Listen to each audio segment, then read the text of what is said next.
The scent of stale cigar smoke and expensive leather, the twin perfumes of power, did little to mask the underlying hum of the servers tucked away in a climate-controlled closet.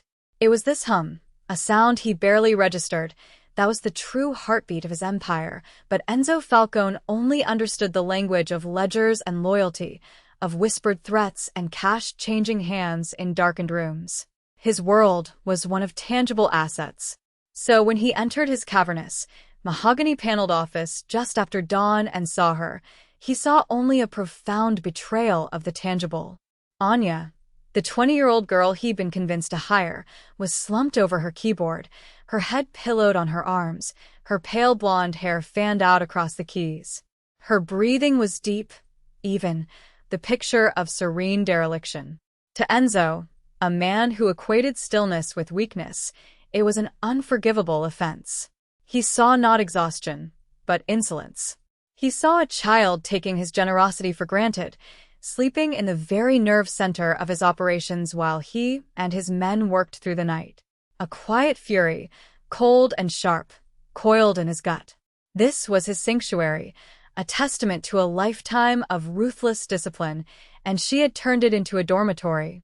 He strode across the plush Persian rug, his polished Italian shoes making no sound, a predator approaching sleeping prey. He stood over her for a long moment, his shadow eclipsing the soft glow of the 6 monitors that formed her workstation. On them, lines of placid, green text scrolled by, a language he would never understand, a silent testament to a war he didn't even know had been fought. He saw only a screensaver.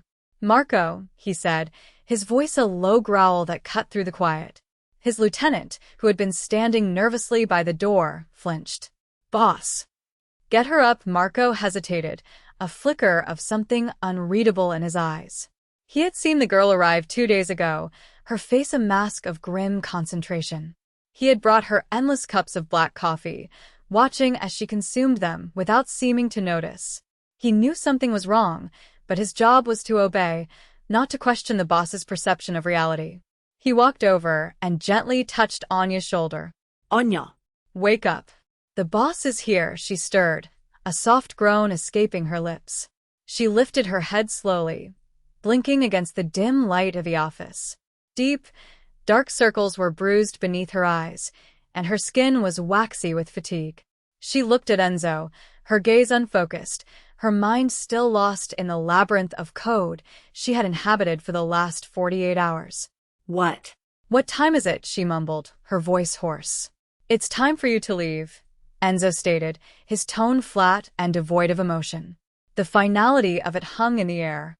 Anya's mind struggled to catch up, to process the words through the thick fog of sleep deprivation. She had done it. She had held the line. The final counter-exploit had been deployed, the back doors sealed, the attacking IPs blackholed. The system was safe.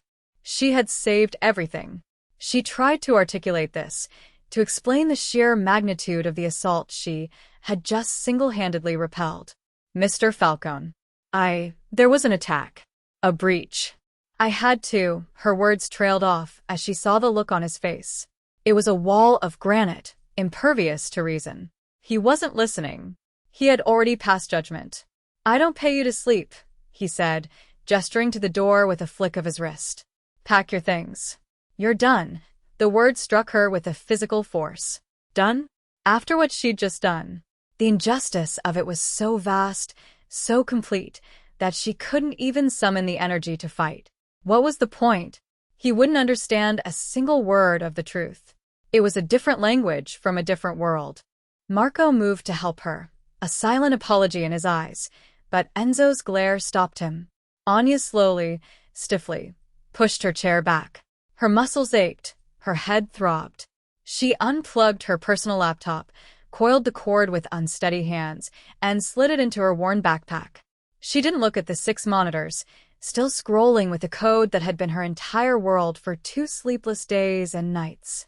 She simply turned and walked towards the door, a ghost being exorcised from the machine.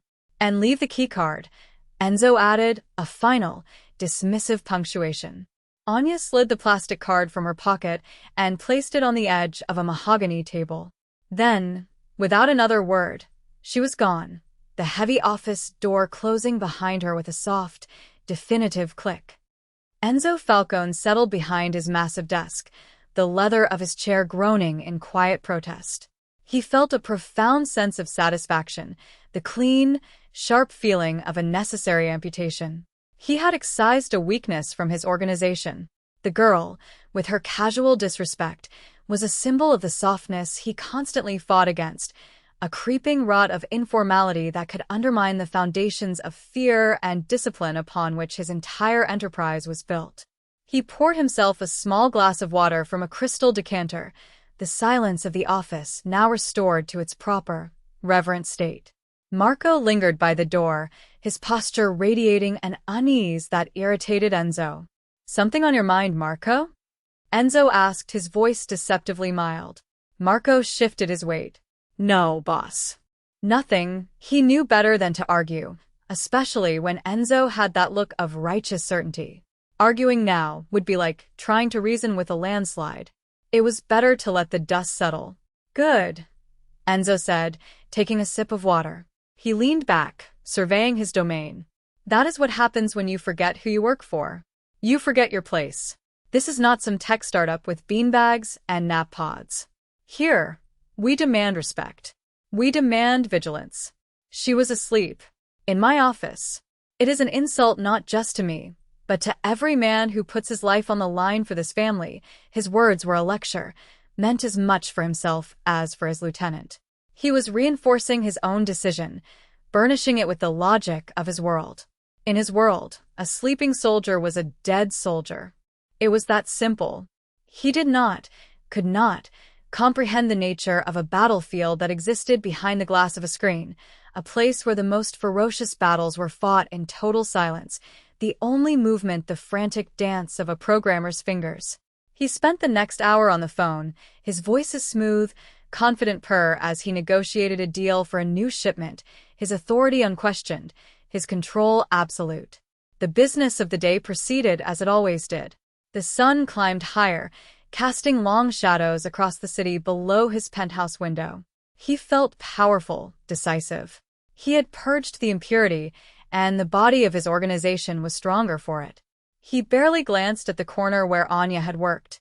Her 6 monitors had gone dark, their screensavers timing out, leaving them as black mirrors reflecting the quiet opulence of the room. They were just furniture now, inert and unimportant. He had Marco order him an espresso, and as he drank the rich, bitter liquid, he felt a sense of peace. He had made an example of the girl. The others would hear about it. They would understand that Enzo Falcone did not tolerate weakness, not in any form. It was a good day. The foundations were secure. The empire was safe. He was so confident in the strength of his walls that he never once thought to check on the man who designed the mortar. The low, steady hum of the servers continued its drone, a sound he had long ago learned to ignore. It was the sound of a heart monitor, and for now, the rhythm was steady. The first sign of trouble was subtle, easily dismissed. It arrived not as a thunderclap, but as a whisper of discord in the symphony of his operations. A call came from Nico, his man at the port, his voice tight with frustration. "Boss, we have a problem. The manifest for the shipment from Antwerp. It's gone." Enzo frowned. Gone? "What do you mean, gone?" "It's in the system. Everything is in the system. That was the promise of all this technology, was it not? Efficiency. Permanence. I know, boss. But it's not there," Nico insisted. "We've looked everywhere. The file is corrupted. It's just a string of nonsense characters. Customs is holding the containers, and they're starting to ask questions we don't want to answer." Enzo felt a spike of irritation. He hated incompetence. Then, uncorrupt it. Get one of your men on it. There was a brief, telling silence on the other end of the line. "Boss, my men know how to load crates. They don't know how to uncorrupt a file." The girl. Anya. She usually handled this stuff remotely. The mention of her name was like a grain of sand in a sensitive gear. Enzo's jaw tightened. "Find a workaround, Nico." "I don't want excuses." He hung up, the annoyance lingering. A minor glitch. A lazy dock worker who couldn't be bothered to learn a simple computer task. It was nothing. But 20 minutes later, another call came, this one from his accountant, a nervous man named Sal who managed the intricate web of offshore accounts that laundered his profits. Sal's voice was practically a squeak. "Mr. Falcone, the weekly transfer to the Cayman account has been rejected. All of them. The bank's security system has frozen the funds. On what grounds?" Enzo demanded, his voice dropping to a dangerous low. "That's the thing, sir. The rejection code. It makes no sense. It says the originating authentication signature is from a non-terrestrial entity. It's gibberish. It's like the system is telling a joke." Enzo did not appreciate jokes, especially when they involved several $1,000,000. "Sal, fix it." "Now, I'm trying, Mr. Falcone, I swear. But it's locked me out. It's asking for a primary administrator override. It needs a key, a digital key that I don't have." Enzo slammed his palm on the desk, the sound echoing in the quiet room. Two problems. Two significant, costly problems, both related to the digital infrastructure he had paid a fortune to build. He looked at Marco, who was trying to make himself as small as possible in the corner of the room. "Get someone from IT up here," Enzo commanded. Marco's face was pale. "Boss, we don't have an IT department. We had." Anya, the name again. It was beginning to feel less like a coincidence and more like a curse. Enzo glared at the bank of dark monitors in the corner.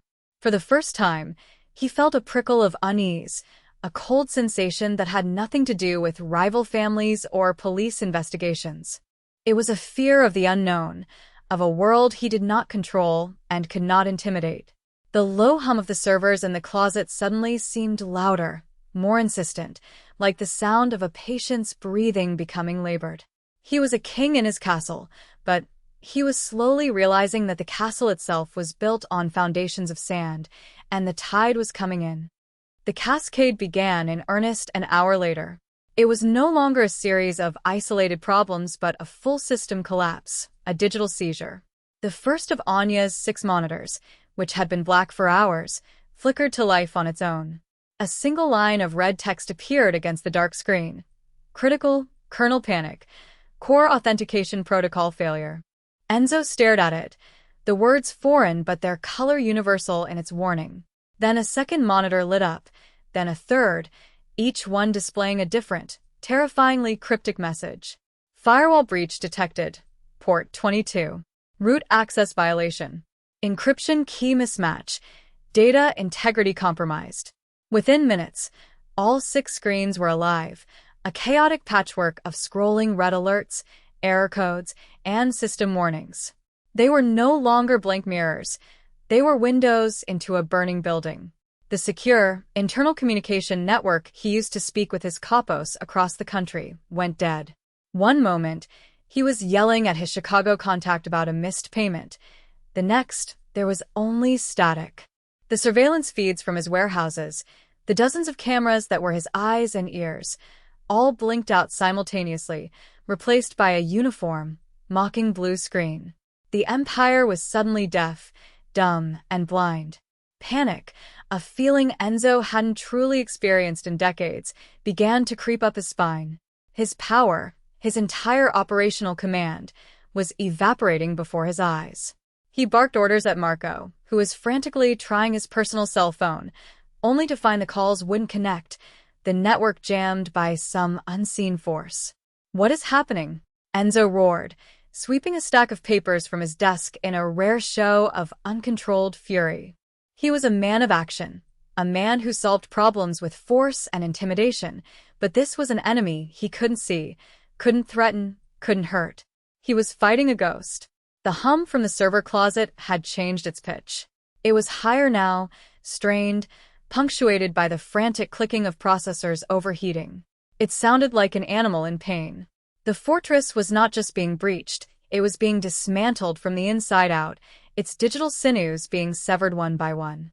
The air in the opulent office grew thick with a new kind of tension, the suffocating dread of absolute helplessness. All the mahogany, the leather, the art on the walls, it was all just decoration. The real power, the real vulnerability, was in that corner, in the chaotic red glow of those 6 screens, a digital inferno that was consuming everything he had ever built. And the only person who knew how to fight that fire was gone. Marco, his face the color of ash, finally found the courage to speak. He approached the desk slowly, as if approaching a wounded animal. He had seen Enzo angry before, but this was different. This was fear. "Boss," he began, his voice barely a whisper.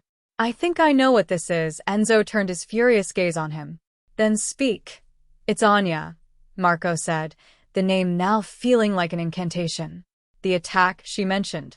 I don't think it ever stopped. Or maybe she was the only thing stopping it." He took a deep breath, the confession tumbling out of him now with a desperate urgency. "I saw her, boss. For 2 days. She never left that chair. She didn't eat. I brought her coffee, and she drank it without even looking up from the screen. She was muttering to herself about a hydra, a distributed denial of service, things I didn't understand. She said they were trying to break the encryption on the ledgers, that they were sophisticated. State level, she said. Each word was a hammer blow to Enzo's pride, dismantling the simple, satisfying narrative he had constructed for himself that morning.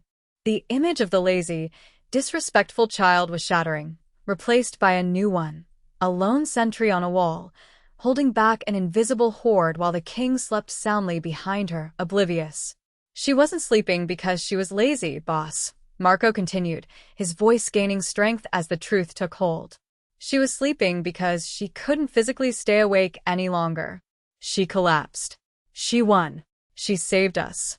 And You sent her away." The accusation, though softly spoken, hung in the air, sharper than any knife. Enzo stared at the flashing red screens, the incomprehensible text now looking like the frantic final messages of a dying world. He finally understood. The system wasn't just a tool, it was a living thing. Its circulatory system, its nervous system, had been designed and was maintained by one person. Anya wasn't just an employee he could discard. She was a load-bearing wall, an essential, foundational piece of his entire structure. And in his arrogance, in his blind adherence to an outdated code of conduct, he had taken a sledgehammer to it. The full weight of his catastrophic misjudgment settled upon him, a crushing, suffocating force. He had seen a soldier slumped over her rifle after a 48-hour battle and shot her for cowardice. The cold fury he had felt that morning was nothing compared to the icy dread that now filled him. He had not just made a mistake. He had signed his own death warrant. He had handed the keys to his kingdom to an enemy he couldn't even name and thrown the only locksmith out into the street. "Find her." Enzo's voice was a ragged rasp, stripped of all its former power. The command was not a roar of authority, but a plea of absolute desperation. "I don't care what it takes. I don't care what you have to do. Find her." Now the order galvanized the room. Marco was already on the phone, not the dead internal line, but his burner cell, barking Anya's name and description to men across the city. 2 of Enzo's personal bodyguards, mountains of men who were usually symbols of his static power, now scrambled into action, their purpose clear. The hunt was on. But it was a search for a needle in a haystack, a quiet programmer in a city of millions. They had an address from her employment file, a small, low-rent apartment in a nondescript part of town. 2 men were dispatched immediately, tires squealing as they peeled out of the garage. The ticking clock was no longer an abstract concept. It was the frantic, panicked rhythm of the clicking servers, the relentless scroll of red error messages on the monitors. Every passing minute meant more data lost, more systems compromised, more vulnerabilities exposed to his rivals, to the authorities, to the anonymous, faceless enemy that was now tearing his empire apart. Enzo paced his office like a caged tiger, the plush carpet offering no comfort. He couldn't sit. The sense of helplessness was a poison, and he had no antidote. He had built his life on control, on knowing every angle, on having leverage over every person. But he had no leverage here. He couldn't threaten a string of code. He couldn't intimidate a breached firewall. An aide came in, pale-faced. "Her phone goes straight to voicemail, sir. It might be off, or the battery is dead." Of course it was. After 2 days awake, she would have collapsed, shutting out a world that had so brutally misjudged her. The men at her apartment building reported back minutes later. the landlord let them in. The apartment was sparse, almost monastic. A bed, a small kitchen table, and a bookshelf filled with thick volumes on programming languages and network security. But no Anya. She hadn't been home. The search grew wider, more frantic. They called every coffee shop, every library within a 10-block radius of her apartment. They sent men to patrol the streets. Enzo felt a sense of cosmic irony. He had an army of men at his disposal, men who could make anyone in the city disappear, but they were struggling to find one 20-year-old girl who just wanted to be left alone. He was a king with an army, searching for the one physician who could cure the plague he had unleashed upon himself. The city outside his window seemed to mock him, its life continuing on, oblivious to the silent, digital war that was leveling his kingdom. They found her in a place of quiet anonymity, a small, brightly lit 24-hour diner 3 miles from her apartment. The call came from a low-level associate who had been methodically checking every all-night establishment in the area. She was tucked away in a corner booth, the worn vinyl cracked beneath her. A half-empty cup of chamomile tea sat before her, its steam long gone.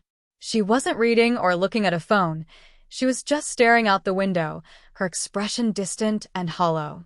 The exhaustion was etched so deeply into her features that she looked like a porcelain doll that had been left out in the rain.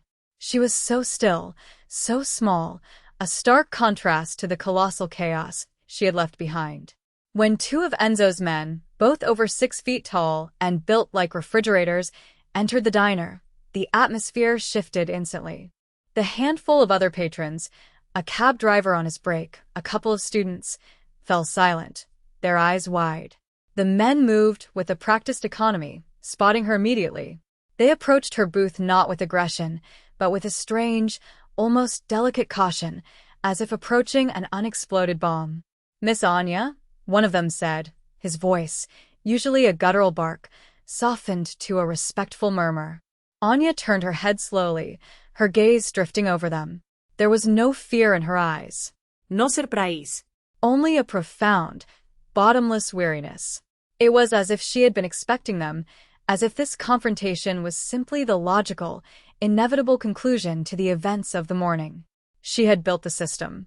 She knew its dependencies, its frailties. She knew that without her constant, vigilant maintenance, the complex web of custom protocols and security patches would begin to unravel. The attack she had fought off wasn't a simple smash and grab. It was a sophisticated infection. The enemy had planted seeds, dormant code and logic bombs, that would begin to sprout the moment the gardener left her post. She knew they would come for her. The only question had been how long it would take for the king to realize his castle was on fire. She took a slow sip of her cold tea, her hand steady. The men stood there, uncertain, waiting for her reaction.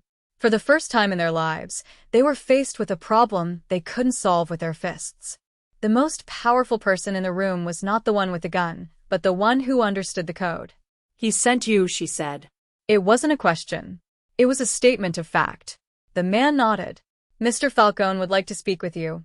Anya looked past them, out the window at the passing traffic, as if weighing a decision that had already been made. She had saved his empire, once out of a sense of professional duty. Now, he was asking her to save it again, out of his own self-inflicted desperation. The power, all of it, was hers. They didn't take her back to the main office. The location was compromised, and Enzo would not conduct this meeting from a position of such visible weakness. Instead, she was escorted to a private suite in a luxury hotel he owned, a neutral ground where the power dynamics could be reset. Enzo was waiting for her, standing by the window, his back to the door. He didn't turn when she entered. The room was silent except for the faint hum of the air conditioning. This was a deliberate performance of control, but it felt hollow, fragile. Anya stood by the door, her backpack slung over one shoulder, looking small and out of place amidst the gilded furniture. Finally, Enzo turned.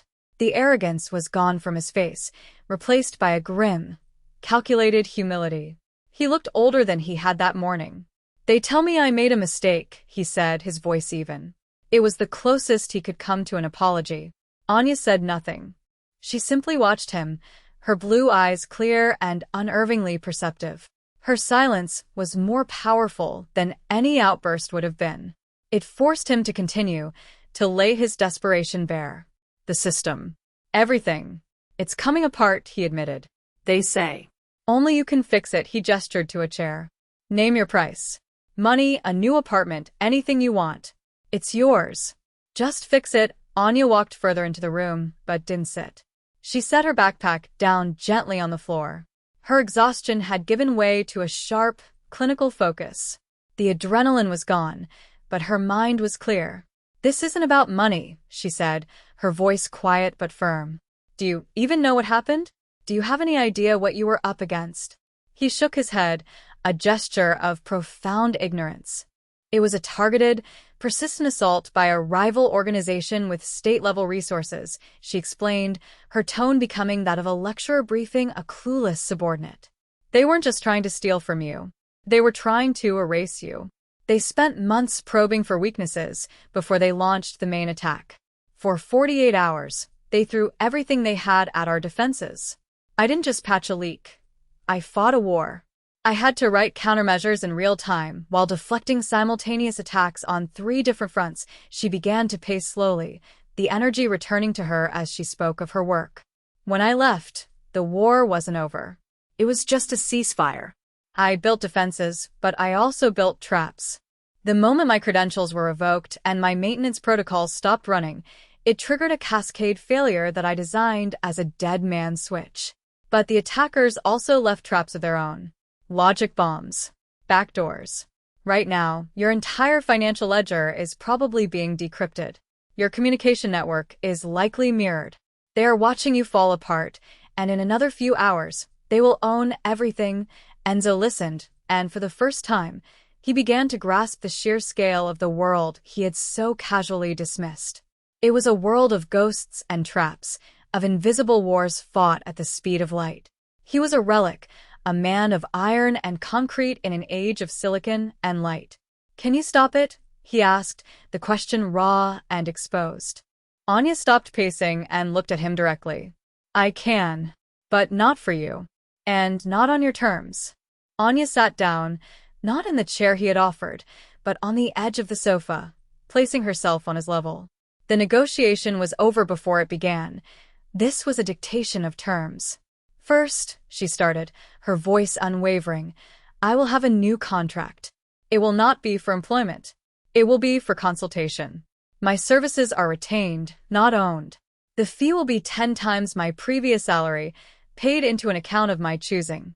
Untraceably, Enzo nodded without hesitation. Money was the least of his problems. Second, I will have my own workspace. Not a desk in the corner of your office. A dedicated, secure server room that only I have access to. You will provide the hardware I specify, no questions asked. I will have complete, autonomous control over the entire digital infrastructure. You will never again question my methods, my hours, or my presence again. Enzo agreed immediately. He was giving away the keys to a kingdom he now understood he had never truly controlled in the first place. Third, she said, her gaze hardening, Marco.